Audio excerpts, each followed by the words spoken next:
예, 김광수 의원입니다.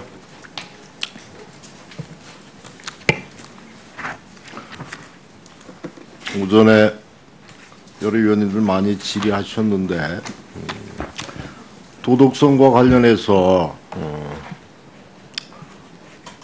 소득세는 이렇게 기한이 넘겨서 두 번에 나누어서 배우자의 소득세를 합계 2012년, 13년치 한 번 6월 19일에 냈고 2014, 16년도에서 7월 6일에 냈고 합계 260만 원 불성실 납부 가산세까지 합쳐 이렇게 냈는데 이 후보 지명이 되지 않았으면 이거 안 내셨을 건가요? 계속? 저희들이 인지를 못해서 안 했었는데 인지를 하였다면 뭐 후보와 관계없이 되었을 겁니다. 어떻게 인지를 안 할 수가 있어요? 그 고지서나 이런 게 안 나오나요? 예, 종합소득세에 대해서는 집사람은 제 아내는 고지를 받지 못했다고 그럽니다. 고지를 받지 못했다. 아니 다 몰라서 그랬다 그러시는데 어떻게 세금을 몰라서 안 냈다라고 합니까? 위장전입도 그때는 그렇게 그 뭐 선거법과 관련해서도 뭐 문제가 없었다, 몰랐다, 뭐 이렇게 다 그렇게 말씀하시고, 논문 표절 문제도 지금 계속 이야기가 되고 있어요. 제자 논문 가로채기 의혹이 있다 이렇게 돼 있고, 일단 뭐 여러 의원님들이 좀 말씀하실 것으로 생각하기 때문에.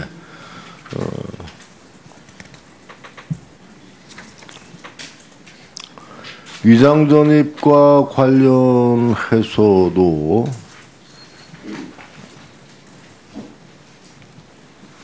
여러 가지 문제가 많이 있고, 하여튼 뭐 건축법과 농지법을 위반한 건 사실이죠. 네.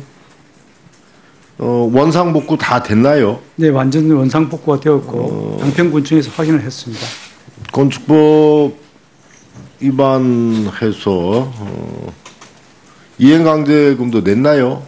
이행강제금을 내기 전에 네. 원상복구를 했기 때문에. 이행강제금 아직 안 나왔어요? 예, 안 나왔습니다. 그 전체적으로 후보자께서 준법 의식이 굉장히 없으신 것 같아요. 죄송합니다. 법은 그냥 사소한 법은 많이 어겼어요. 네.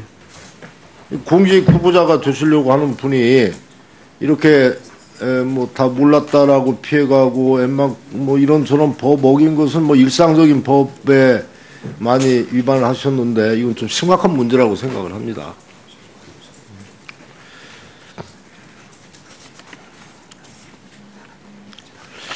그 몇 가지 정책 부분에서 질의를 좀 하겠습니다.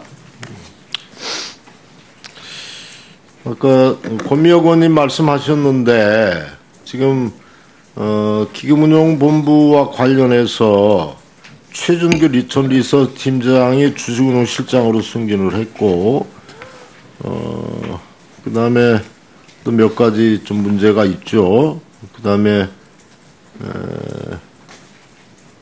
이번에 삼성의 제일모직과 삼성물산 합병과 관련해서 정말 이 판결문에 나와 있는 이런 사람들까지도 지금 이 정권 교체 여수란 틈을 타서 다 승진하고 이렇게 됐는데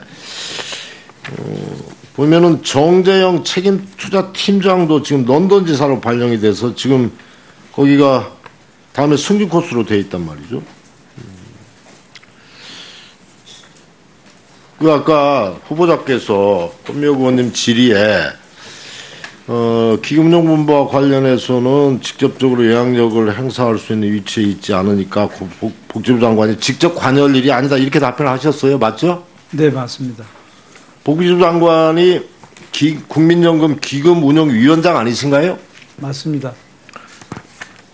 그럼 이걸 누가 관여를 해서 누가 기금운용본부에 이런 문제들을 잘 정리할 수 있나요? 대통령이 하나요? 제가 그 부분은 만약 취임을 하게 되면 복지부에서 관리 감독권이 있으니까 다시 한번 자세히 보도록 하겠습니다. 아, 관여할 일이 아니다. 그렇게 말씀을 아까 하셨어요, 답변을. 관여할 일이 아닌 게 아니죠. 관여를 하셔야 되죠. 네. 문제가 있다 싶은 것은 벌써부터 책임 회피를 하시려고 하면 복지부 장관 못 하시는 거죠. 보건의료와 관련해서 이명박 정부, 박근혜 정부 시절에 계속 보건의료 영리화 시도들이 계속돼 있었어요. 서비스 산업 발전 기본법에 대해서 잘 아시죠? 네, 알고 있습니다. 거기에 지금 보건의료 서비스가 포함되어 있습니다. 네. 그래서 앞으로 그 의료 영리화 법안에 대한 입장은 어떤 생각을 가지고 계세요? 의료 영리화에 대해서는 아주 기본적으로 반대합니다. 아주 철저하게 반대를 하고 있고, 특히 뭐 서비스 산업발전법 관련해서는 그것이 우리나라 일반 서비스의 발전을 위해서는 필요한 부분이 있다고 저는 생각이 들지만, 국민의 어떤 생명과 관련되는 보건의료 부분은 그 부분에서 빠져야 된다고 저는 생각하고 있습니다. 본원도 그렇게 생각합니다.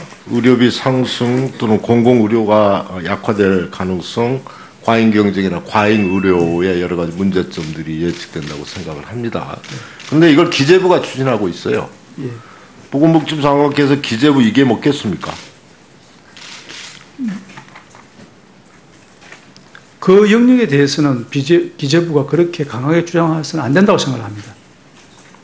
서비스산업발전법을 기재부가 발전기본법을 기재부가 법 제정을 밀어붙이고 있단 말이죠. 그런데 지난 정부에서 서비스산업 및 규제개혁 부처회의에서 복지부는 배제가 돼 있었어요. 네. 앞으로 어떻게 할 겁니까? 물론 서비스 산업발전법이 포괄적인 법이기 때문에 모든 부처가 다 참여할 수 있지는 않겠지만 그것이 보건복지와 관련된 서비스를 한다면 당연히 주무부서로서 참여를 해야 되는 것이고 그것을 정당하게 하도록 하겠습니다. 그래야 돼요? 네. 보건복지부가 제외되면 안 되는 거죠. 복지 분야에 보건의료 서비스가 포함되어 있는데 왜 복지부가 빠져입니까? 당연히 들어가야 되죠. 예. 국민연금과 관련해서 몇 가지만 묻겠습니다. 지난번에 국민연금이 일본 전범 기업 미쓰비시 중공업, 미쓰비시 케미컬 투자를 굉장히 많이 했어요. 뭐 3조 가까이 했고, 최근에는 그 투자 액수가 엄격하게 많이 늘어났고, 또 가습기 살균제와 관련된 옥시나 SK 케미컬 이런 쪽도 투자를 굉장히 많이 했습니다. 이렇게 국민적인 정세에 맞지 않는 기업이나 이런 곳에 국민연금 이 투자되는 것들에 대해서 국민연금 기금 운영위원장으로서 어떤 입장을 가지고 계십니까?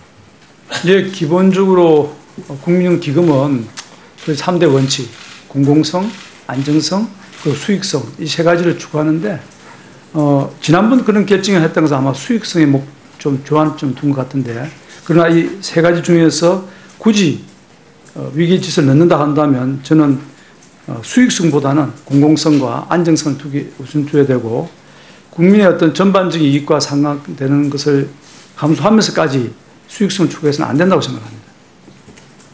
그러니까 이렇게 국민적인 지탄을 받는 정서와 맞지 않는 기업에 투자하는 것들에서 문제가 있다. 이렇게 이해도 되겠습니까? 네, 그래도 되겠습니다. 후보자께서는 국민연금이 공공성이나 안정성이 더 중요하다. 네. 이런 입장을 가지고 계신 거죠. 그렇다라고 하면 국민연금이 소위 공공투자, 예를 들어서 뭐 청년들을 위한 임대주택이라든지 이런 것들에 대해서 투자하는 것들에 대해서는 어떤 의견을 갖고 있나요? 그 부분에 대해서는 상당히 오랜 논쟁을 해왔던 걸 알고 있습니다. 그러니까 후보자 입장을 말씀해 주세요. 예, 제 입장은 국민연금 기금을 직접 투자하는 것은 상당히 위험하다고 생각합니다. 그런데 공적 영역에 직접 투자하지 않더라도 일정하게 국민연금이 공적 부분에서 역할을 해야 된다라고 하는 것들에 대해서도 부정적인가요? 아닙니다. 그러지는 않고 직접 투자가 아닌 간접 투자를 한다면 허용되는 것이 좋다고 생각합니다. 예. 국민연금이 곧 고갈될 것이 예측되어지고 있어요. 예상보다도 빨리. 네. 그 출산율은 대단히 낮아지고 있고 이 부분에 예, 지금 올해부터 내년 사이에 걸쳐서 이루어지는 제4차 재정 계산에서 이 부분을 중점적으로 토의를 하도록 하겠습니다. 국민연금이 보다 더 긴 기간 동안 안정적으로 운영될 수 있도록 제도적 방안도 같이 강구를 하고 국회와 같이 상의를 하겠습니다. 네, 마치겠습니다. 네, 수고 많으셨습니다. 다음은 자유한국당 김순례 의원님 질의해 주십시오. 네. 오전에 제가 후보자께 질의를 드린 내용 중에서 사회복지학 전문가라고 지칭을 하는 관점에서 본 제가 탁현민 행정관에 대한 해임 건의안에 대해서 질문을 드렸습니다. 기억나시죠? 네. 예. 후보자 답변을 통해서는 신중히 생각해 보겠다며 한 명의 사람을 쓰는 것은 특정 측면을 바라보는 게 아니라 전반적으로 살피면서 잃는 것이 얻는 것보다 크면 쓸 수 있다라고 생각한다. 이렇게 답변해 주셨습니다. 네. 맞죠? 네. 근데요, 후보자님. 장관은 첨예하게 대립되는 정책 현안에 대해서 판단을 내려야 하는 자리입니다. 그렇죠? 네. 그렇게 우유부단해서 장관 소임을 하시겠습니까?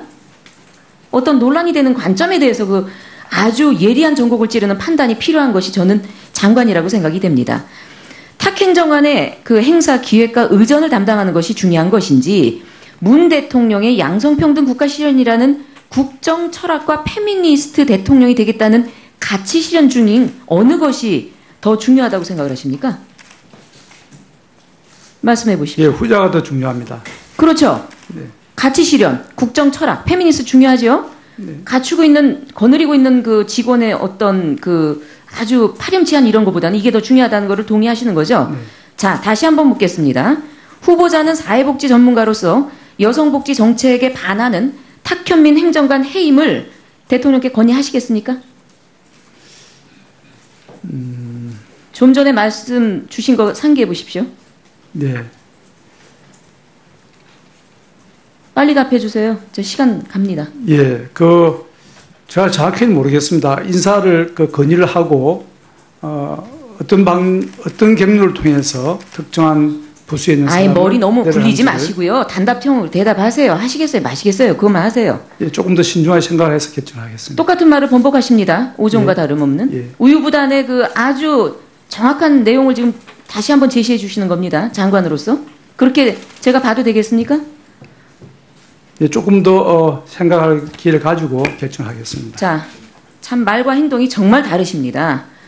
그렇게 아주 허구에 찬 말씀하시면 안 되고요. 자, 이어서 질의 드리겠습니다. 후보자께서 지명이 되신 후에 학계와 각종 언론에서는 후보자님을 대표적인 증세론자다라고 소개하고 있습니다. 이에 동의하시나요? 네.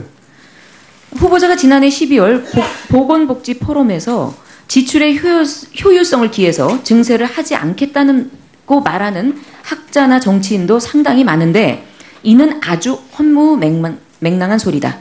사회보장에 관련된 기여금, 법인세, 개인의 소득세 등을 단계적으로 높여야 한다고 주장하셨습니다. 그런 적 있으시죠? 맞습니다. 즉 복지를 강화하기 위해서는 전 국민의 담세가 필요하다. 라는 이야기인데 이게 맞는 얘기죠? 예. 자, 그렇습니다. 증세 없는 복지는 허구입니다. 증세 없이 또는 일부만 증세를 해도 가능하다고 주장한다면 이는 분명한 퍼플리즘입니다. 따라서 복지 증진을 논하기 전에 전 국민 담세에 관한 사회적인 합의가 분명히 전제되어야 된다고 생각을 합니다. 동의하시죠? 네, 동의합니다. 후보자께서 보시기에는 문재인 정부가 이처럼 하고 있다고 생각을 하고 계신지 모르겠습니다. 자, 올해 문재인 정부의 중요한 세제 개편안입니다. 저 파워포인트를 좀 보시기 바랍니다. 국정기획자문위원회가 발표한 세제 개편안은 대기업과 대주주, 고소득자, 자산소득자에 대한 과세 강화, 이른바 부자 증세 방침을 공식화한 것입니다. 마치 국민들께 그동안 약속한 복지 공약들이 부자들 돈만 거두면 가능할 것처럼 이야기하고 있습니다. 그게 과연 가능할까요? 후보자님. 예, 지금 하신 말씀은 부자들 돈을 거두면 가능하냐 이렇게 물어보신 것 같은데 네. 일단 거기부터 시작을 하는 것은 맞다고 부자 돈만 생각합니다. 거두면 됩니까? 거기서부터 시작하는 것은 맞다고 생각을 합니다. 아, 그렇게 하시면 안 국민들이 되죠. 시작은. 부담을 늘려야 됩니다. 예? 전반적으로 국민들이 부담을 늘려야 되는 건 사실인데 시작은 파퓰리즘으로 가지 않으려면 모든 국민이 담세를 보장해야 되는 거죠. 그렇습니다. 네, 그렇습니다. 그런데요, 마치 그 국민들에게 약속한 복지공약들이 부자 돈만 빼내면 된다. 이런 어떤 그 뉘앙스적인 그 발표가 많았다는 겁니다. 즉, 대기업의 법인세 인상은 결국 소비자와 근로자들에게 전가가 된다는 것입니다. 또한 자산소득가들의 대상으로 한 증세도 마찬가지입니다. 상가와 주택 등으로부터 소득을 얻는 자산소득가들에게 증세를 한다면 고스란히 이것은 바로 국민의 월세 인상으로 이어지기 마련입니다. 그래서 결국에는 문재인 정권의 첫 세제 개편안은 부자 증세가 아닌 온 국민 증세의 신호탄으로 보여진다는 것입니다. 복지 재원 확보가 결국 전 국민 증세 없이는 불가능함에도 단지 내년 선거를 의식해서 지방선거가 있습니다. 국민의 눈과 귀를 가리고 있는 격이 된다는 것입니다. 물론 이것은 여야를 막론하고 정치인들이 좀 반성해 봐야 할 부분도 있습니다. 후보자께서도 서면 질의를 통한 저의 질문의 답변을 통해서 복지 확대를 마치 부자 증세만 통해서 달성할 수 있을 것처럼 답변을 주셨습니다. 요거는 다른 동료 의원 질문에도 그 질의 답변의 내용이 있습니다. 이는 후보자의 그 학자 시절의 소신과 정반대되는 부분이라고 저는 인정할 수밖에 없습니다. 벌써부터 그 나쁜 정치적인 어떤 그 나쁜 이해를 답습하는 게 아닌가 참 의구심이 나는 부분입니다. 좀 신선하게 가시기를 좀 바라겠습니다. 학자가 된 것하고 장관이 됐을 때 어떤 본인의 그 보폭이 달라진다는 것은 이건 참 매우 유감스럽다고 생각이 듭니다. 그래서 장관이 되시더라도 학자 시절의 소신을 그대로 갖고 대통령과 국민들에게 솔직하게 말씀하셔야 됩니다. 복지 공약을 모두 다 이행을 하려고 한다면 우리 모두가 세금을 더 내야 한다고 이거를 국민에게 담세된다는 부분을 강조해야 된다는 말입니다. 맞습니까? 네. 네. 자, 그렇게 하시겠다는 말씀을 듣고요. 그 기대를 좀 바라보겠습니다. 이어서 또 하겠습니다. 2013년 한 시민단체에서 벌인 국민연금 폐지 운동에 순식간에 10만 명이 넘는 분들이 서명운동을 참여했습니다. 국민들에게 국민연금이 아니라 이것은 즉 불신연금인 셈입니다. 후보자님, 이런 국민연금에 대한 불신이 왜 이렇게 생겨났을까요? 국민연금에 대해서는 불신과 신뢰가 교차로 해왔습니다. 88년도에 국민연금이 시작될 때 대부분의 노동단체에서는 국민연금을 반대했습니다. 아니죠. 그 말씀을 제가 묻기 위해서 이 논조를 한 것이 아니고요. 기금에 대한 운영에 대해서 우리 그 국민들은 굉장히 특별한 의심을 갖고 있다는 것을 저는 강조드리기 위해서 이 말을 제가 꺼냈습니다. 국민들께서 노후 자금을 국가에 맡길 때 딱 두 가지를 고민합니다. 첫째는 수익률입니다. 내가 내 돈을 까먹는 식, 투자했는데 내가 내 돈 까먹는데 누가 좋아하겠습니까? 그렇죠? 네. 자, 두 번째로 미래에 과연 이 투자한 돈을 온전히 내가 받아들일 수 있겠는가? 라는 의구심입니다. 이런 관점에 대해서 국민연금이 가지고 있는 공공임대주택 짓는 것에 대해서 어떻게 생각을 하십니까? 이 자금을 가지고. 예, 그 부분은 공공임대주택이 일반적으로 손해를 보는 사업으로 생각을 하고 있습니다. 근데 최근에 임대주택을 지어서 LH공사가 운영을 하고 있습니다만은 실질적으로는 이익이 나는 것으로 분석되고 있습니다. 아이고, 잠깐만요. 말 끊겠습니다. 자, 자료화면 봐주시기 바랍니다. 네. 지금 뭐 국민주택 얘기하시고 공공주택 얘기하시면서 LH 얘기하시는데 저 수익률이 저렇게 나와 있습니다. 최근 3년간 2조 5천억의 손실을 나타내고 있는 게 공공임대주택 사업의 유형별 수익률에서 저렇게 보여지고 있습니다. 자료를 갖고 말씀을 드리는데 그렇게 말씀하시면 참 곤란하죠. LH 임대 공공주택 사업의 실적입니다. 이런 손실을 입고 있는 데가 저기예요. 이런 사업을 국민들의 노후 자금으로 한다면 국민들께서 납득을 하시겠습니까? 우리 후보자님도 국민의 한 사람 아니겠습니까? 내 돈 놓고 이런 실질적인 수익률이 떨어지는데 어떤 국민이 그거를 마땅하다고 하겠습니까? 자, 여당이 지속적으로 국민연금 공공투자를 주장하다가 이런 국민적의 반발에 부딪히게 됩니다. 직접 투자하겠다는 게 아니라 공공투자를 하는 국채를 매입하겠다. 또 이렇게 호도를 합니다. 자, 국민 입장에서 보면 무상복지를 잔뜩 약속하고 이제 와서 재원 부족하니 세금 올리자는 소리는 못하고 티 안 나게 국민연금 동원하려는 꼼수 밖으로밖에 보이지 않습니다. 자, 후보자님, 국민연금의 투자 결정에 있어서 정치적인 어떤 논리도 개입이 돼서는 안 된다고 생각을 합니다. 동의하십니까? 네. 자, 이 자리에서 국민들께 약속을 좀 해주십시오. 국민연금의 수익성과 안정성을 제약하는 그 어떠한 행위도 하지 않겠다. 공공임대주택 사업 등 공공투자는 일절하지 않겠다. 국민들께 약속해 주십시오. 예. 아주 적절한 지적을 하셨다고 생각이 들고요. 방금 적절한 말씀하신 것 중에 다만 사실이 다른 것은 임대주택이 수익률이 마이너스 났다는 것은 어느 한 측면만 말씀하신 것이라서 그건 단서를 달고 방금 말씀하신 것 중에 주택 전문가가 아니신데 어떻게 이렇게 저도 이 부분을 자세히 알고 있는 사람입니다. 자산 투자 부분까지 합치면은 공공임대주택이 플러스로 나타나고 있습니다. 그건 다음에 논의하기로 하고 수익성과 안정성 한 가지 더 한다면 공공성까지 합쳐서 반드시 지켜드리도록 제가 하겠습니다. 이 부분에 조건이 담보되지 않으면 국민연금에는 한 푼도 손을 대지 않겠다라는 약속을 주신 걸로 제가 받겠습니다. 예, 좋습니다. 네, 다음에 질의 이어서 하겠습니다. 예, 김순례 의원님 수고 많으셨습니다. 다음은 더불어민주당 김동민 의원님 질의해 주시기 바랍니다. 네, 기동민입니다. 고생 많으십니다. 부모님께서 이름을 잘 지어주신 것 같아요. 능력 있는 후보자의 준말이 누구라고 생각하고 능력 있는 모습을 보여주세요. 아마 복지부 장관 내정되고 후보자 준비 과정을 통해서 전임 복지부 장관들에 대한 수많은 이렇게 평가와 그리고 거기에 대한 세평 이런 부분을 들어보셨을 텐데 가장 굵직하게 성과를 내고 복지부 장관으로서 훌륭하게 재임 기관의 어떤 그 국정 과제를 잘 수행했다 이렇게 평가하시는 대표적인 분이 어떤 분이십니까? 막상 하시니까 유시민 장관이 제일 머릿속에 먼저 떠오릅니다. 네, 어떤 면에서 그렇죠? 그 당시 여러 가지 복지와 관련된 정책들이 상당히 갈등을 겪고 있었는데 아주 조정을 잘하고 좋은 정책을 만들어냈던 걸로 기억하고 있습니다. 제가 생각하는 이 모든 일반 부처를 다 일반화시킬 수는 없겠지만 장관의 가장 중요한 덕목은 균형 감각과 소통 능력 그리고 강력한 추진력이라고 생각합니다. 어느 한 분야의 전문가가 가질 수 있는 장점이 있겠지만 그 분야 역시 저는 전체 어떤 그 대표성들 다수의 대표성도 확보할 수 있다 이렇게 보지는 않고요. 오히려 한 분야를 대표하는 전문성이 그분의 어떤 그 합리적인 판단 능력들을 편협화시키는 그런 경우들도 꽤 있다. 저는 이런 생각들이 들어요. 특히 보건복지부 같은 경우는 워낙 그 첨예한 이해관계자들도 많기 때문에 충분히 얘기를 듣고 소통하고 그리고 토론하면서 정답을 만들어내는 것이 그리고 한번 길이 정해지면 강력한 의지를 가지고 추진해 나갈 때 저는 능력 있는 후보자에서 능력 있는 장관으로 평가받기를 기대하고 있습니다. 이런 말씀 아까 이제 중부담 중복지 이런 말씀 주셨죠. 네. 일견 맞는 말이고 또 그렇게 가야 되는 방향성도 저는 그 부분에 대해서는 전체 장기적으로 동의합니다.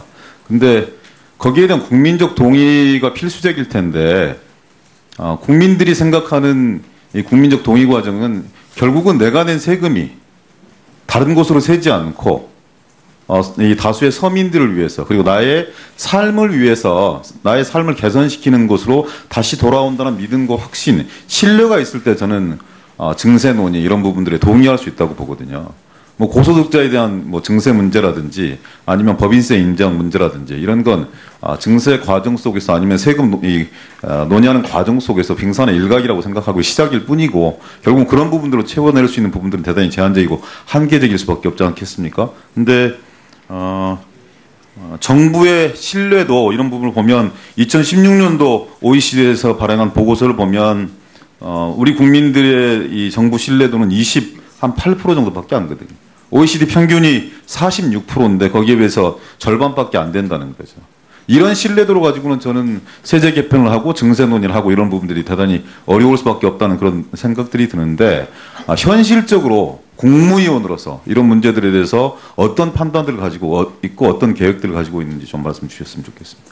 예, 국민들이 정부를 못 믿는 여러 가지 이유가 있겠지만 그 원인의 일단은 방금 의원님께서 지적하신 것처럼 자신이 낸 세금이 자기에게 제대로 들어오지 않는다는 그런 불신 또 뭔가 자기가 어려움이 있는데 자기가 지금 뭔가 살아가는 데 있어서 난간에 부딪혔는데 그것을 제도적으로 해결해 주지 못한다는 쏘는 절망감 이런 것들이 정부를 불신하게 되는 가장 큰 원인을 봅니다. 저는 그런 전망을 신뢰를 바꿀 수 있는 가장 1차적인 기능이 저희 보건복지부에 있다고 보아서 국민들에게 자신들이 정부를 신뢰할 수 있도록 그렇게 만들겠습니다. 뭐 지금이야 추상적인 수준에서 말씀을 주실 수밖에 없겠지만 구체적인 국민의 삶을 개선시켜낼 수 있는 때로는 후퇴도 시켜낼 수 있고 상대적 박탈감과 절망감을 더 심화시켜낼 수도 있는 그런 정책들이 집행되고 결정되어지는 것이 보건복지부입니다. 유념해서 국민 신뢰를 제고하는 데 노력해 주시기 바라고요. 포용국가라는 책이 이렇게 나와 있던데 어떤 책인가요? 예, 아주 최근에 나온 책인데 몇몇 학자들과 같이 우리 사회의 어떤 문제를 진단하고 좀 더 총체적인 입장에서 개선 방안을 제시하는 그런 책자입니다. 뭐 다 읽어보지 못하고 우리 보건복지 분야와 관련된 것만 발췌해서 쭉 한번 봤는데요. 그런 표현들이 있더라고요. 우리나라 경제 수준이 OECD 국가군 중 1인당 GDP 수준으로 봤을 때 22위, 국내 총생산 측면에서 보면 8위 수준인데 대한민국의 복지 수준이 상대적으로 낮은 복지 지체국이다 이런 표현들을 주셨어요. 그래서 복지 지체국으로서 우리가 지향할 수 있는 미래 모델이 사회통합과 경제성장의 동시 실현에 성공한 유럽형 사회적 시장경제 모델이라는 점, 이런 부분을 방향으로 말씀을 해주셨는데 그런가요? 네, 그렇습니다. 사회통합 그리고 경제성장이 동시에 가능하기 위해서 우리 사회의 포용성, 혁신성, 유연성 필요하다고 강조해 주셨어요. 포용, 혁신, 유연 대단히 좋은 단어이고 이 세 가지가 잘 매칭이 되면 좀 더 나은 사회 수준으로 높아질 수 있겠다라는 생각을 하는데 복지 지체국인 우리나라에서 어떻게 그게 연관성을 가지고 구현될 수 있다고 보십니까? 예. 일단 포용성은 복지에서 저소득층이나 상대적으로 여류에 있는 우리가 상대적 어려운 계층을 먼저 안아주고 함으로 해서 포용성을 접근해 갈 수 있고, 유연성은 노동에 관련된 이야기입니다. 노동에서 흔히 말하는 유연성이 단순하게 그냥 근로자를 해고하는 그런 유연성이 아니라 근로자들이 자기 능력에 맞는 포지션에 제대로 갈 수 있도록 기술 훈련을 강화해서 변화되는 과학기술 훈련, 변화되는 사회 환경에 재빨리 적응할 수 있도록 유연성을 갖추자는 뜻에서 유연성이고, 혁신성은 각 분야에서 각자의 자기 능력을 제대로 발휘할 뿐만 아니라 계속 새로운 것에 업데이트 시켜 나가는 것이 혁신성인데, 이 혁신성을 뒷받침할 수 있는 것이 사회보장의 안전망이라는 것이 그 책의 주된 논리입니다. 그 결과 고용과 복지와 노동이 3자 결합이 되어서 국가의 혁신과 발전을 이룰 수 있다는 것을, 그런 틀을 제시하고 있습니다. 그러니까 포용과 혁신이 기본이 되어서 그것이 굳건하게 뿌리를 내리지 못한 가운데 유연성 이런 부분들이 강조되어지면 지금 일각에서 나타났던 잘못된 노동정책으로 이렇게 귀결될 수 있을 것 같아요. 좀 조심스러운 측면들이 들거든요. 네. 그래서 전자가 먼저 좀 강조되어지면서 자연스럽게 세 가지가 융합될 수 있었으면 좋겠다는 그런 개인적인 의견들을 좀 말씀드려보고요. 제가 생각하기에 이제 문재인 정부 초대 보건복지부 장관으로 내정이 되셨고, 뭐 이번 청문회 과정을 거쳐봐야 알겠지만 가장 크게 우리 사회에서 진력해야 될 문제가 제가 생각하기에는 저출산 고령화 문제라든지 공공의료 강화 문제, 그리고 사회 서비스 확충을 통해서 일자리를 창출하는 문제라고 생각합니다. 어떻게 생각하십니까? 전적으로 동의합니다. 저출산 고령화 문제에 대한 지난 10년간의 어떤 과정에서 조직에 대한 문제들도 있었고 예산도 상당한 수십조를 동원해서 거기에 대한 어떤 구체적인 대책들을 세우고 노력했지만, 그렇지만 출산율이 제고되는 건 없거든요. 거기에 대한 평가와 계획을 좀 말씀해 주시기 바랍니다. 예, 저출산은 정말 심각하고, 이런 위원님들도 다 인식하듯이 저는 개인적으로 조금 과장이 하나 사실 그대로 말씀드려도 국가의 존립이 달린 문제입니다. 그래서 이 문제는 우리가 정말 획기적으로 접근해야 되고, 그 가장 근본 원인 중 하나는 젊은이들이 미래에 대한 희망을 버리고 희망을 갖지 못한 것에서 시작합니다. 그것은 몇 가지 제가 보건대는 일자리가 불안전하거나 비정규직이거나, 그래서 일자리가 안정되지 못하고, 그리고 일을 얻지 못하고 있고, 그리고 주거가 안정되지 못하고, 또 자신들이 여러 가지 어려움에 처했을 때 재기할 수 있는 기회를 저 사회가 부여하고 있지 않습니다. 그런데 공교롭게도 이러한 모든 일들이 보건복지부와 관련되어 있는 일들입니다. 네. 네, 그래서 저는 보건복지부의 역할을 강화해서 이런 저출산 문제도 근본적으로 해결하고 하자는 계획을 가지고 있습니다. 저는 그러니까 일반론적으로는 그 말씀이 맞는데 부처에서 뭔가 보건복지부가 강력한 주도권을 잡고 거기에 대한 아주 구체적인 계획, 실행 능력 이런 부분을 보여주지 않으면 그냥 또 이 공문구에 불과할 수 있다 이런 생각들을 하거든요. 일본 같은 경우도 아예 저출산 고령화 문제를 전담할 수 있는 뭐 1억 총활약 담당상 이런 걸 만들어가지고 전 부처의 어떤 모든 이 역량들 그쪽으로 모아내오는 특단의 대책들을 취하고 있지 않습니까? 네, 그런 정도 수준은 가야 저는 이 시대적 과제로 얘기되고 있는 저출산 문제, 고령화 문제를 좀 이렇게 처리할 수 있는 조직적 기반이 만들어진다 이런 생각들이 들어서 특히 좀 진력하셨으면 좋겠다는 생각들 합니다. 예, 그렇게 네. 하겠습니다. 뭐 더 3차 질의 또 하겠습니다. 고맙습니다. 네. 예, 계도민 의원 수고 많으셨습니다. 다음 국민의당 천정배 의원님 질의해 주십시오. 네, 후보자께서 제5전 질의에 이제 88년도에 부산 위장 전입이죠. 네. 예, 심각한 선거법 위반이다. 얼마쯤 징역을 가는 범죄라고 생각하느냐 하는 질문을 드렸어요. 그런데 다른 의원님의 질문에 대해서는 그때는 뭐 형사처벌 대상은 아니었는데 어쩐다 이런 식으로 답변하셨어요. 뭐 어떤 뜻인가요? 제가 그렇게 답변을 하진 않았고 예. 위원님께서 그렇게 보충 설명해 주신 걸로 기억이 됩니다. 그럼 그걸 따라서 그때는 저 범죄는 아니었지만 뭐 죄송하다 이런 방식으로 답변했는데요. 그렇게 안 하셨나요? 그렇다면 제가 잘못 말한 예. 겁니다. 예. 그 후로 강석진 의원께서 잘 지적해 주셨지만은 그 당시에도 명백하게 처벌 규정이 있었습니다. 네. 예. 그래도 처벌 규정이 없다 하더라도 아니 그런 방식으로 선거가 이루어진다고 그러면 누구는 선거 수천 명, 만 명 데려다가 다 위장 전입시키는 겁니다. 그렇잖아요. 그걸 형사처벌이 안 이루어진다고 어떻게 판단할 수가 있겠어요? 네. 그 점에 관해서는 저는 아주 심각한 하자라고 보고 있다는 말씀을 드리고요. 이제 후보자의 배우자께서도 위장 전임이 있었어요. 다른 분도 말씀하셔서 이미 2007년 6월 달이었는데 우선 첫째, 그 후보자께서 부인의 위장 전입 사실은 언제 아셨습니까? 이번 청문 과정에서 알았습니다. 그런데 둘이 같이 주민등록이 돼 있다가 부부가 한쪽이 떨어져 나가려면 이제 말하자면 뭐 동거인으로 가 있든지 이제 독립 세대로 가는 거 아닙니까? 네. 예, 그럼 여러 가지에 아마 그렇게 한 10년이 지났는데 부부 사이에 모르고 있었다? 지금 믿기지가 않는데요? 뭐 특별한 관계인가요? 뭐 사이가 나쁩니까? 아니. 나 이해가 잘 안 되는 거고 우선 이해가 잘 안 됩니다. 네. 뒤에 무슨 뒤에 연말정산 하실 때 서류도 쓰시고 그럴 거 아닙니까? 뭐 다른 세금 문제도 있었으니까. 그때 부인이 거기에 같은 세대가 세대주하고 뭐 거기에 세대원하고 가구원인가요? 세대원 이렇게 있는 것과 부인께서 그리 동떨어 나갔으면 독립세대원을 이뤘을 것 같은데요? 이런 것들을 모르고 있다는 사실 우선 저는 납득이 안 됩니다. 그건 어떻겠어요? 몰랐다면 모르는 건데. 자, 그러면 그 부인께서는 왜 위장전입을 하셨습니까? 양평군으로? 예.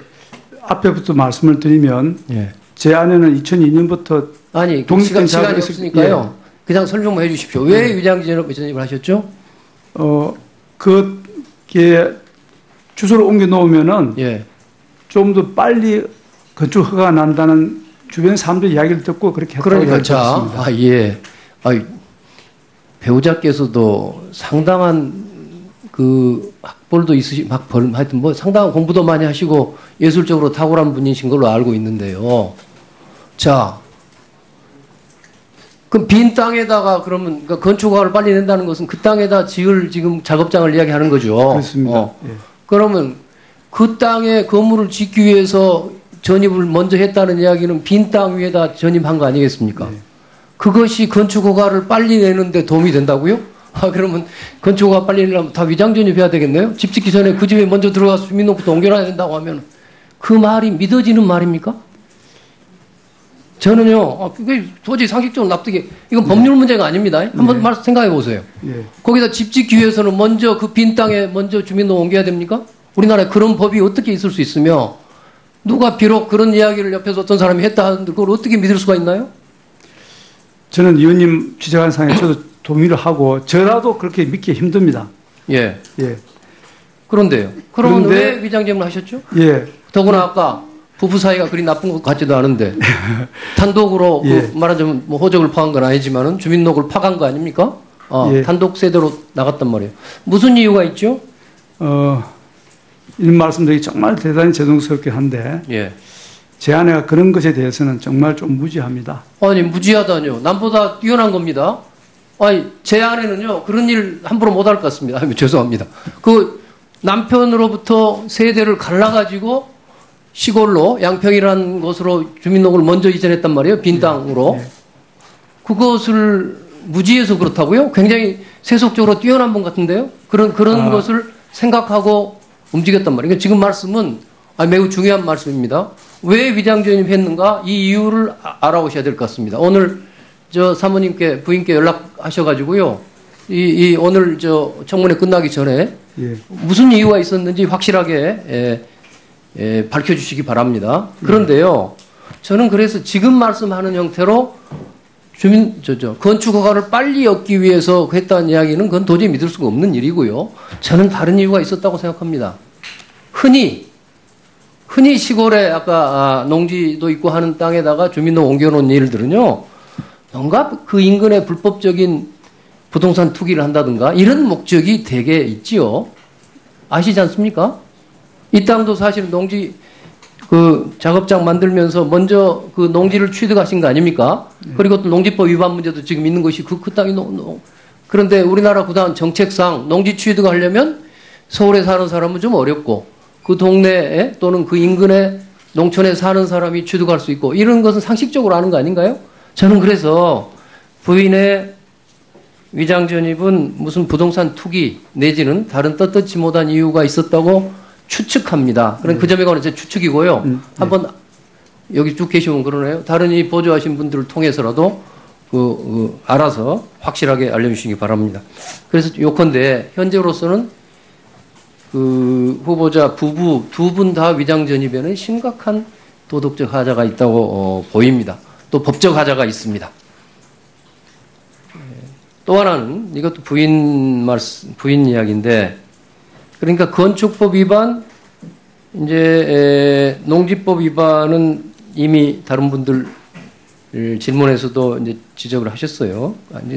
시인을 하셨어요.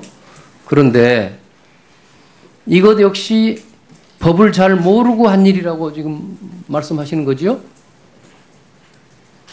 어떻습니까? 작업장으로 쓰던 곳에 무슨 조금 불법 증축이 있었죠? 네, 작품을 듣기 위해서 천막을 찍었습니다. 불법 증축이 있었고, 그 다음에 지목이 밭인데, 농지인데, 밭을 그 일부를 마당처럼 사용하고자 시멘트 포장하고 이게 지금 문제가 된 거 아닙니까? 네. 그 자체는 그 자체도 범법이지만 그런데 그걸 몰랐다? 위법인지 몰랐다? 그 부인께서 모른 겁니까? 후보자께서 모른 겁니까? 저도 인지를 못했고 그 정축에 대해서는 아마 제 아내는 이거 조만간에 허가를 받아야 된다는 생각을 하고 있었던 것 같습니다. 예. 건축 먼저 하고 허가 받습니까? 롯데 123층 빌딩 그렇게 짓던가요? 예. 그거 그냥 여기서요. 그렇게 쉽게 굉장히 중요한 자리입니다. 성실하게 신중하게 답변하셔야 합니다. 네. 이거요. 제가 이 자료를 받아본 자료를 보니까 바로 문제된 그 땅에 말이에요. 어디 있더라? 2016년 4월 18일이군요. 작년입니다. 바로 2016년 4월 18일자로 그 문제된 건물의 용도, 작업장의 용도를 2종 근린생활시설 작업장으로부터 그렇게 돼 있었는데 현재도 그렇게 돼 있겠죠. 단독주택으로 용도 변경하고자 양평구에다가 허가를 신청했더라고요. 그랬다가 2주일 뒤인 작년 5월 2일 스스로 신청을 취소했어요. 예. 이 자료가 제가 청문회 과정에서 받은 자료입니다. 예. 이것은 무엇을 의미할까요? 부인께서 스스로 단독주택으로 변경하려고 했단 말이에요. 왜? 그러니까 그럴 수 있겠죠. 그건 제대로 한 일일 수 있는데 왜 2주일 만에 취소를 했는가 하는 것이 제가 궁금합니다. 이유는 왜 간단합니다. 취소했죠? 예. 그 변경을 하는데 돈을 1,500만 원 정도 비용이 들어서 예. 본인 그때 비용을 부담할 능력이 안 돼서 취소를 했습니다. 그렇게 말씀하시던가요? 예, 그렇게 말했습니다. 그럼 처음에는 그 비용이 1,500만 원이라는 게 뭐예요? 그러니까 그 허가를 얻어내는데 필요한 돈이 1,500만 원이라는 뜻인가요? 전을 대지를 바꾸는데 용도 변경하는데 1,500만 원의 비용이 든다고 군에서 이야기를 해줘가지고 그러면 다음 옮겨야 되겠다 해서 제가 취소를 했습니다. 뭐 그럴듯하군요. 그것은 제가 보기에는요. 그렇게 용도 변경 신청을 하면은 현지 실사를 하게 돼 있습니다. 그러면 공무원이 나와서 현장 실사를 하거든요. 네. 그러면 건축법 위반, 농지법 위반이 드러날 수밖에 없기 때문에 저는 그것을 은폐하기 위해서 취하를 한 거 아닌가 이렇게 느껴집니다. 예. 예. 그래서 이 부분도요.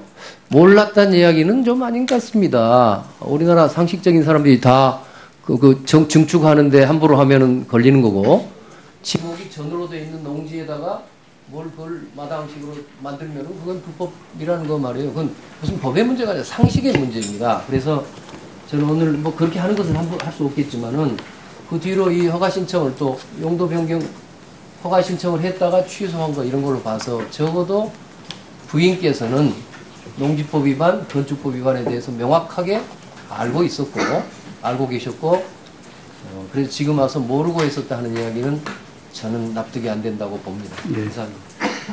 예, 수고 많으셨습니다. 다음은 더불어민주당 김상현 의원님 질의하시기 바랍니다. 네, 후보자님.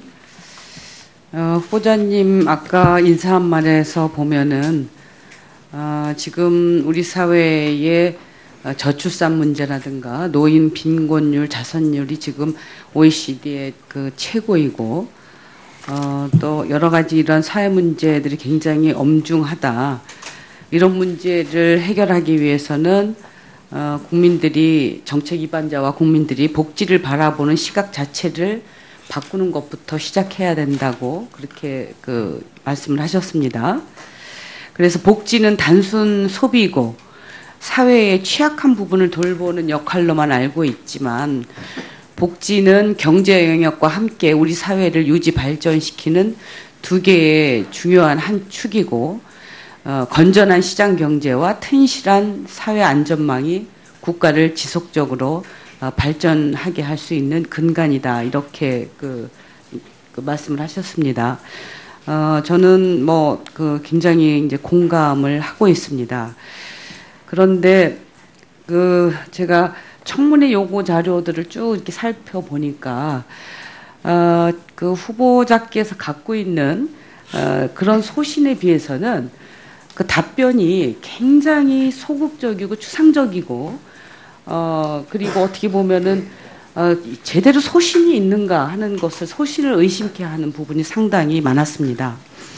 그리고 실질적으로 우리 사회에 이렇게 심각한 문제에 대한 심각성에 대한 인식을 어느 정도 하고 있나 하는 그런 의심도 들었는데요.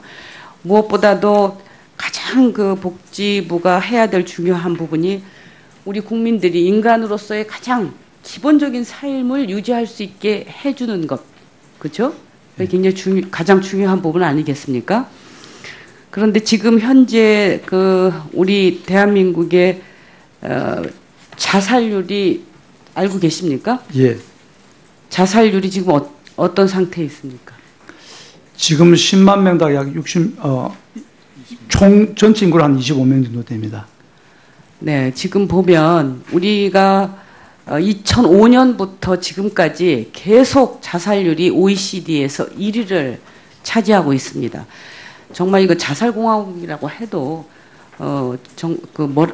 반론을 제기하지 못할 만큼 그렇게 심각한 상태고 노인 자살률도 마찬가지고 아주 심각한 상태에 있습니다. 이 자살과 관련해서는 여러 가지 요인이 있겠지만 저는 기본적으로 국민들이 기본적인 그런 생활을 기본적으로 인간다운 삶을 누릴 수 없는 어떤 경제적, 정신적, 사회적 그런 요소들이 있기 때문에 이렇게 높은 자살률이 계속 유지되는 거 아니겠습니까? 네, 그렇습니다. 네. 그래서 지금 이런 기본적인 삶을 유지하는 가장 기본적인 제도가 국민 기초생활보장제도 아닙니까? 네. 그 부분과 관련된 개혁 방안에 대해서 좀 질의를 좀 드리겠습니다. 앞서서 동료 의원께서도 질의를 한 것으로 제가 기억을 하고 있는데, 이 국민기초생활제도의 가장 큰 문제점이 이 보호의 사각지대가 아닙니까? 그렇죠? 네. 이 보호의 사각지대가 발생하는 그 두 가지 제도가 가장 큰 것이 이제 부양의무제입니다. 근데 부양의무제에 관련해서 보면은 지금 후보께서는 부양의무제 규정을 완전 폐지하는 것이 바람직하지만 연간 10조 원의 추가 예산을 투입하고 또 이거 현실적으로 어렵기 때문에 시급성이 큰 급여부터 혹은 사회적 취약계층부터 단계적으로 폐지하는 방안을 제시하고 있습니다. 지금 후보자께서 생각하시는 그 시급성이 가장 큰 급여는 뭐라고 생각하십니까? 이 급여들 중에서. 지금 생각하는 것은 주거급여 쪽부터 단계적으로 할까 생각을 하고 있는 것 같습니다. 왜 주거급여입니까? 의식주 중에서 식은 지금 비교적 다 해결이 되고 있습니다. 체제 생활에 있어서. 근데 주거는 해결되지 못하고 있는 계층이 아주 넓고 피해가 직접적입니다. 지금 주거급여를 어떻게 지금 지급하고 있습니까? 주거급여를. 집이 없는 사람에 대해서는 월세를 지급하고 있고 자기 집을 가진 사람에 대해서는 수리비를 지급하고 있습니다. 지금 월세를 다 주는 게 아니지 않습니까?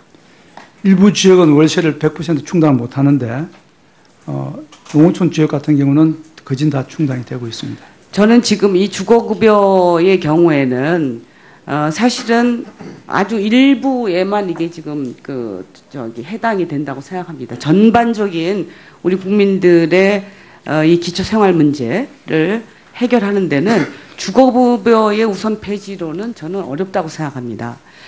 단계적 폐지를 해야 된다. 무엇보다도 가장 먼저 생계급여의 부양의무 규정부터 우선적으로 폐지를 해야 된다고 생각을 합니다. 송파 세무녀 같이 빈곤으로 인해서 자살하는 경우를 보면 이게 장애인이나 노인 그리고 또 주거급여를 준다고 해서 해결될 수 있는 문제가 아닙니다. 가장 먼저 해야 되는 부분은 지금 생계급여라고 생각을 하는데 지금 주거급여는 우선 어떻게 보면은 전체적으로 이게 지금 소요되는 예산이 작기 때문에 이것부터 먼저 하겠다고 하는 거 아닙니까? 이게 시급성보다는 예산 규모에서 지금 주거급여부터 폐지하겠다는 얘기 아닙니까? 네. 주거급여가 또 제일 마지막으로 사실은 나온 거죠. 네. 그렇죠? 그래서 저는 여기서 주거급여를 우선 폐지한다고 하니까 굉장히 그냥 어떻게 보면은 이 어려움에 처한 국민들의 입장보다는 아주 행정 편의적인 그리고 어떻게 보면 예산 효율성이라기보다도 접근하기 쉬운 가장 작은 부분부터 폐지하겠다 하는 그런 생각이 아닌가 싶습니다. 어떻게 생각하십니까? 저 개인적으로는 의원님 말씀하신 생계급여부터 폐지하는 게 맞다고 생각합니다. 당위성의 측면에서는. 그러나 자원을 배분하는 데 있어서 여러 경쟁 파트들이 있어가지고 부득이하게 단계적으로 그렇게 하게 되었고. 근데 지금 제가 말씀드리고 싶은 것은 앞서서 우리나라 자살률이 2005년 이후 OECD에서 계속 1위를 달리고 있고요. 또 2위를 하고 있는 나라하고도 굉장히 차이가 2위가 지금 헝가리가 그런데 굉장히 차이가 많이 납니다. 헝가리하고도 아주 격차가 굉장히 월등하게 높게 우리나라가 자살률이 높아요. 네.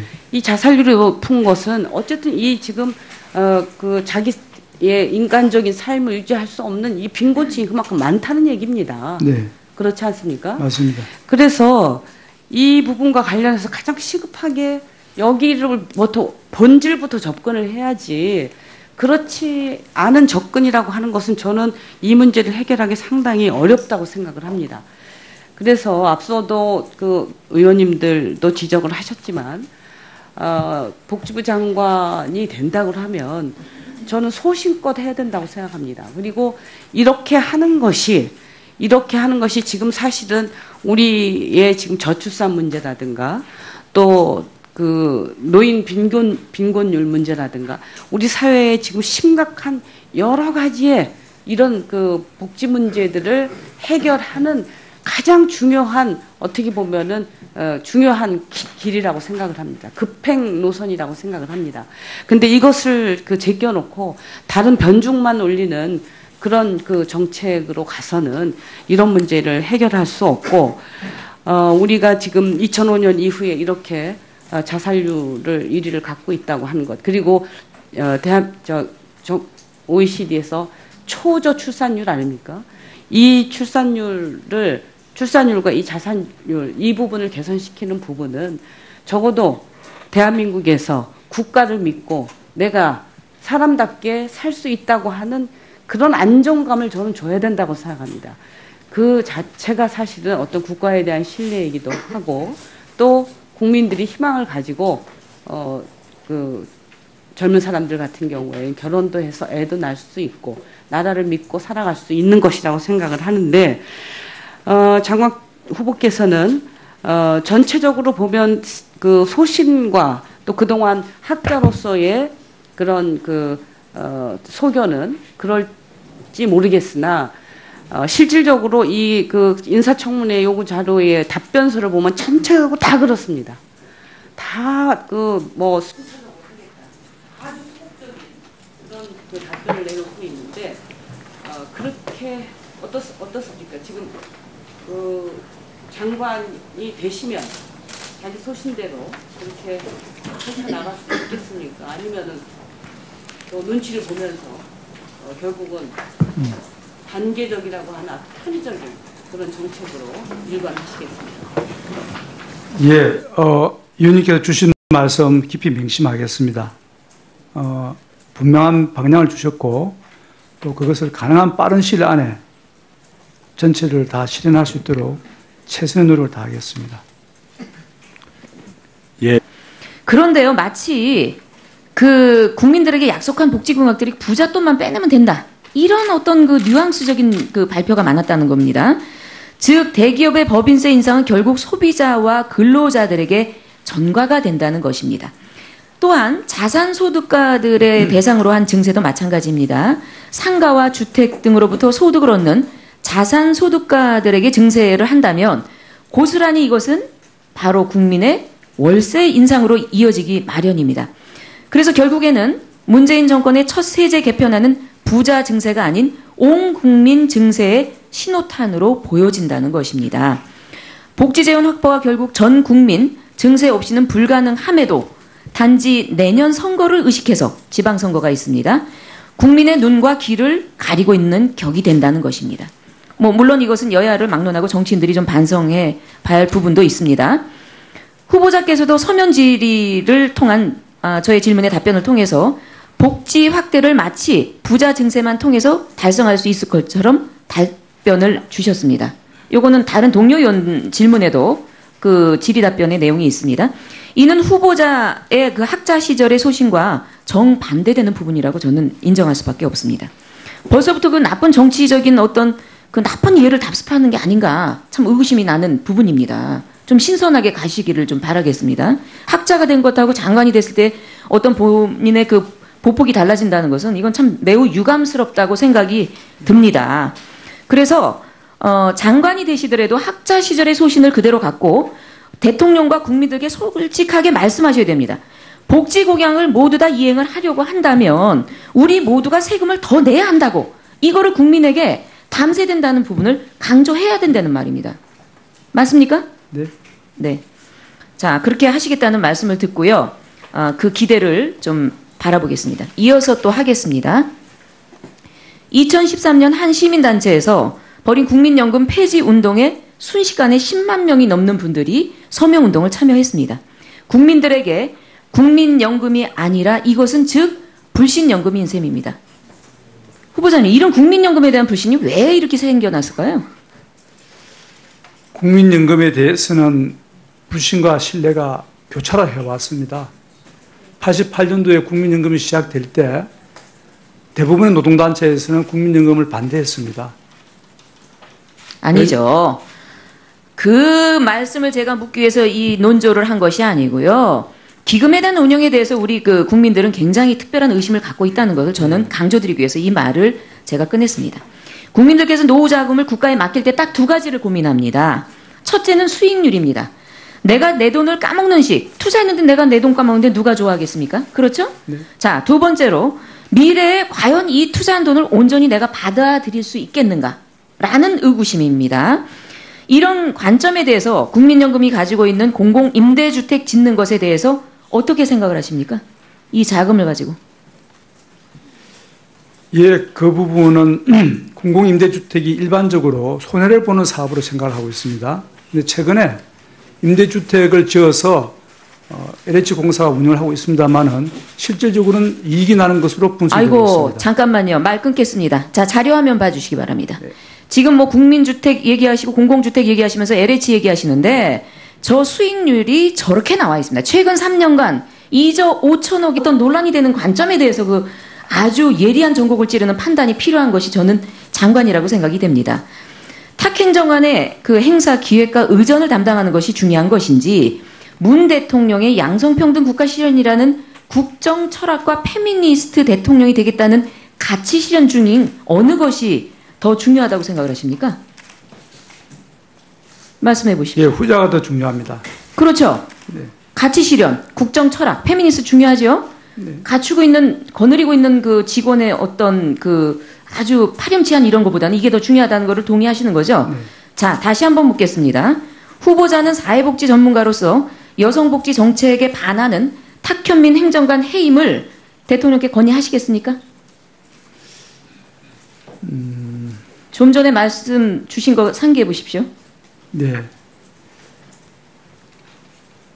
빨리 답해 주세요. 저 시간 갑니다. 예, 제가 정확히는 모르겠습니다. 인사를 건의를 하고, 어떤 경로를 통해서 특정한 부수에 있는 아이, 사람을 머리 너무 굴리지 내려놨는지를, 마시고요. 단답형으로 대답하세요. 하시겠어요? 마시겠어요? 그것만 하세요. 예, 조금 더 신중하게 생각을 해서 결정하겠습니다. 똑같은 말을 번복하십니다. 오전과 예. 다름없는. 예. 우유부단의 그 아주 정확한 내용을 지금 다시 한번 제시해 주시는 겁니다. 장관으로서. 그렇게 제가 봐도 되겠습니까? 예, 조금 더 생각할 기회를 가지고 결정하겠습니다. 자, 참 말과 행동이 정말 다르십니다. 그렇게 아주 허구에 찬 말씀하시면 안 되고요. 자, 이어서 질의드리겠습니다. 후보자께서 지명이 되신 후에 학계와 각종 언론에서는 후보자님을 대표적인 증세론자다라고 소개하고 있습니다. 이에 동의하시나요? 네. 후보자가 지난해 12월 보건복지 포럼에서 지출의 효율성을 기해서 증세를 하지 않겠다고 말하는 학자나 정치인도 상당히 많은데 이는 아주 허무맹랑한 소리다. 사회보장에 관련된 기여금, 법인세, 개인의 소득세 등을 단계적으로 높여야 한다고 주장하셨습니다. 그런 적 있으시죠? 맞습니다. 즉 복지를 강화하기 위해서는 전 국민의 담세가 필요하다. 라는 이야기인데 이게 맞는 얘기죠? 예. 자, 그렇습니다. 증세 없는 복지는 허구입니다. 증세 없이 또는 일부만 증세를 해도 가능하다고 주장한다면 이는 분명한 퍼플리즘입니다. 따라서 복지 증진을 논하기 전에 전 국민 담세에 관한 사회적인 합의가 분명히 전제되어야 된다고 생각을 합니다. 동의하시죠? 네, 동의합니다. 후보자께서 보시기에는 문재인 정부가 이처럼 하고 있다고 생각을 하고 계신지 모르겠습니다. 자, 올해 문재인 정부의 중요한 세제 개편안입니다. 저 파워포인트를 좀 보시기 바랍니다. 국정기획자문위원회가 발표한 세제 개편안은 대기업과 대주주, 고소득자, 자산소득자에 대한 과세 강화, 이른바 부자 증세 방침을 공식화한 것입니다. 마치 국민들께 그동안 약속한 복지 공약들이 부자들 돈만 거두면 가능할 것처럼 이야기하고 있습니다. 그게 과연 가능할까요?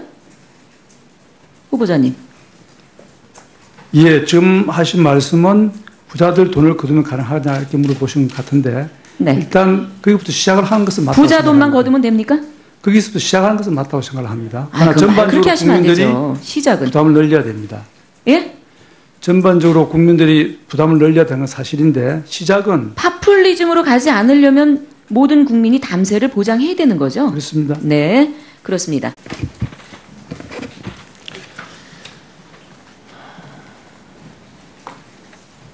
예, 김광수 의원입니다.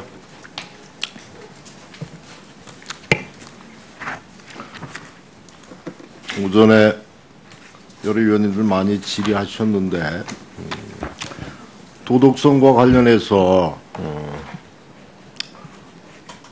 소득세는 이렇게 기한이 넘겨서 두 번에 나누어서 배우자의 소득세를 합계 2012년, 13년치 한 번 6월 19일에 냈고 2014, 16년도에서 7월 6일에 냈고 합계 260만 원 불성실 납부 가산세까지 합해서 이렇게 냈는데 이 후보 지명이 되지 않았으면 이거 안 내셨을 건가요? 계속?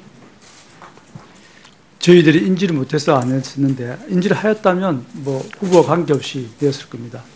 어떻게 인지를 안 할 수가 있어요? 그 고지서나 이런 게 안 나오나요? 예, 종합소득세에 대해서는 집사람은 제 아내는 고지를 받지 못했다고 그럽니다. 고지를 받지 못했다. 아니 다 몰라서 그랬다 그러시는데 어떻게 세금을 몰라서 안 냈다라고 합니까? 유장전입도 그때는 그렇게 그 뭐 선거법과 관련해서도 뭐 문제가 없었다, 몰랐다, 뭐 이렇게 다 그렇게 말씀하시고, 논문 표절 문제도 지금 계속 이야기가 되고 있어요. 제자 논문 가로채기 의혹이 있다 이렇게 돼 있고, 일단 뭐 여러 의원님들이 좀 말씀하실 것으로 생각하기 때문에.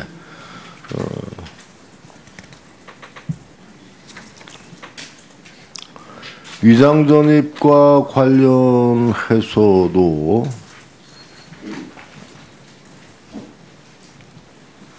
여러 가지 문제가 많이 있고, 하여튼 뭐 건축법과 농지법을 위반한 건 사실이죠. 네, 원상복구 다 됐나요? 네, 완전 원상복구가 되었고 양평군청에서 확인을 했습니다. 건축법 위반해서 이행강제금도 냈나요? 이행강제금을 내기 전에 네. 원상복구를 했기 때문에 이행강제금 아직 안 나왔어요? 예, 안 나왔습니다. 그 전체적으로 후보자께서 준법 의식이 굉장히 없으신 것 같아요. 죄송합니다. 법은 그냥 사소한 법은 많이 어겼어요. 네. 공직 후보자가 되시려고 하는 분이 이렇게 뭐 다 몰랐다라고 피해가고 엠막 뭐 이런저런 법 어긴 것은 뭐 일상적인 법에 많이 위반을 하셨는데 이건 좀 심각한 문제라고 생각을 합니다.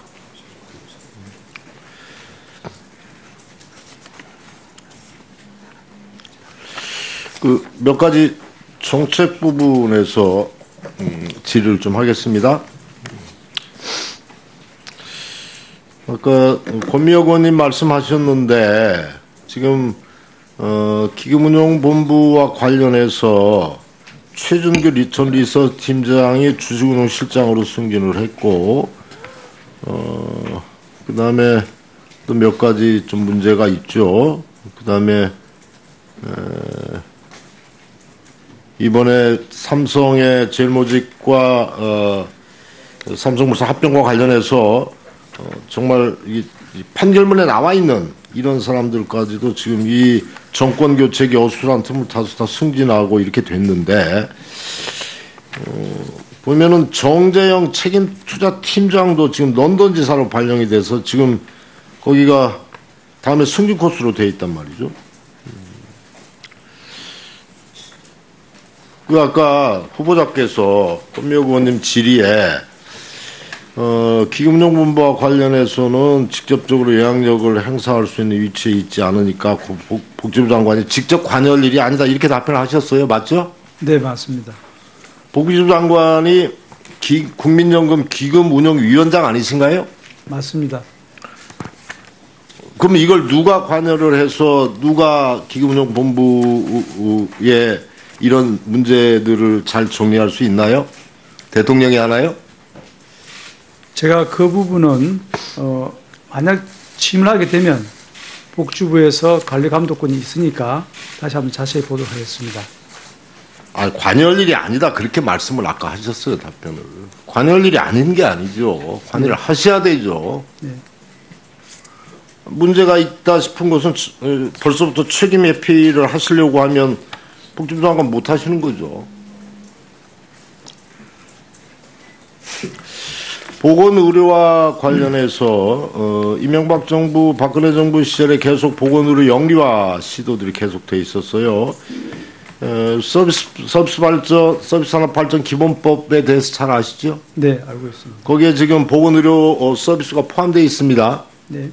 그래서 앞으로 그 의료 영리화 법안에 대한 입장은 어떤 생각을 가지고 계세요? 의료 영리화에 대해서는 아주 기본적으로 반대합니다. 아주 철저하게 반대를 하고 있고, 특히 뭐 서비스 산업발전법 관련해서는 그것이 우리나라 일반 서비스의 발전을 위해서는 필요한 부분이 있다고 저는 생각이 들지만, 국민의 어떤 생명과 관련되는 보건의료 부분은 그 부분에서 빠져야 된다고 저는 생각하고 있습니다.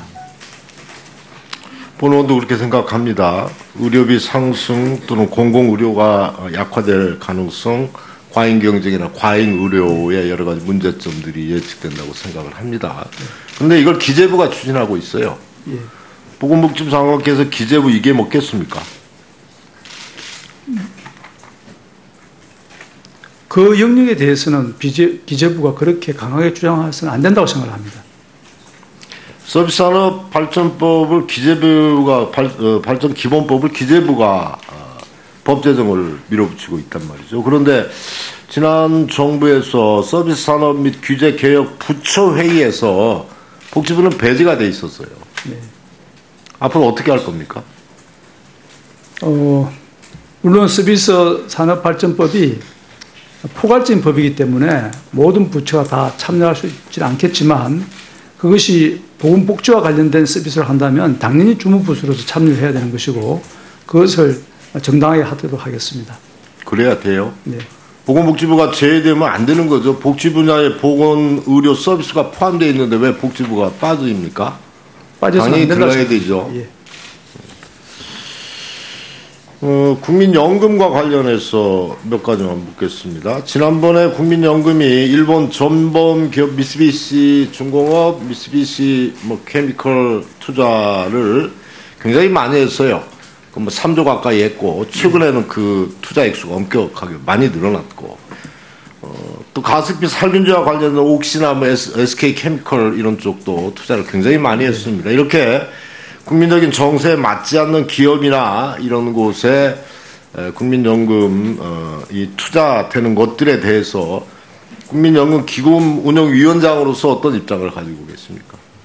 예, 기본적으로 국민연금기금은 그 3대 원칙, 공공성, 안정성, 그리고 수익성 이 세 가지를 추구하는데 지난번 그런 결정을 했던 것은 아마 수익성에 좀 조안을 좀 둔 것 같은데 그러나 이 세 가지 중에서 굳이 위기 지수를 넣는다 한다면 저는 수익성보다는 공공성과 안정성을 우선 두어야 되고 국민의 어떤 전반적인 이익과 상관되는 것을 감수하면서까지 수익성을 추구해서는 안 된다고 생각합니다. 그러니까 이렇게 국민적인 지탄을 받는 정서와 맞지 않는 기업에 투자하는 것들에서 문제가 있다. 예. 이렇게 이해도 되겠습니까? 예, 그래도 되겠습니다. 후보자께서는 국민연금이 공공성이나 안정성이 더 중요하다. 네. 이런 입장을 가지고 계신 거죠. 그렇다라고 하면 국민연금이 소위 공공투자, 예를 들어서 뭐 청년들을 위한 임대주택이라든지 이런 것들에 대해서 투자하는 것들에 대해서는 어떤 의견을 갖고 있나요? 그 부분에 대해서는 상당히 오랜 논쟁을 해왔던 걸 알고 있습니다. 후보자 입장을 말씀해 주세요. 예, 제 입장은 국민연금 기금을 직접 투자하는 것은 상당히 위험하다고 생각합니다. 그런데 공적 영역에 직접 투자하지 않더라도 일정하게 국민연금이 공적 부분에서 역할을 해야 된다라고 하는 것들에 대해서도 부정적인가요? 아닙니다. 그러지는 않고 직접 투자가 아닌 간접 투자를 한다면 허용되는 것이 좋다고 생각합니다.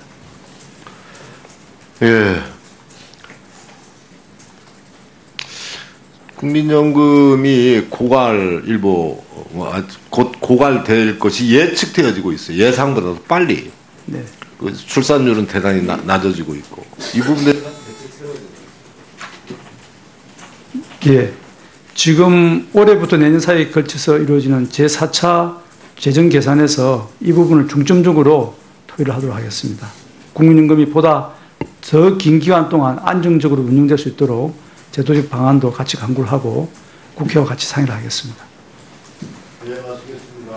네, 수고 많으셨습니다. 다음은 자유한국당 김순례 의원님 질의해 주십시오. 네. 오전에 제가 후보자께 질의를 드린 내용 중에서 사회복지학 전문가라고 지칭을 하는 관점에서 본 제가 탁현민 행정관에 대한 해임 건의안에 대해서 질문을 드렸습니다. 기억나시죠? 네. 예. 후보자 답변을 통해서는 신중히 생각해 보겠다며 한 명의 사람을 쓰는 것은 특정 측면을 바라보는 게 아니라 전반적으로 살피면서 잃는 것이 얻는 것보다 크면 쓸 수 있다라고 생각한다. 이렇게 답변해 주셨습니다. 네. 맞죠? 네. 근데요, 후보자님. 장관은 첨예하게 대립되는 정책 현안에 대해서 판단을 내려야 하는 자리입니다. 그렇죠?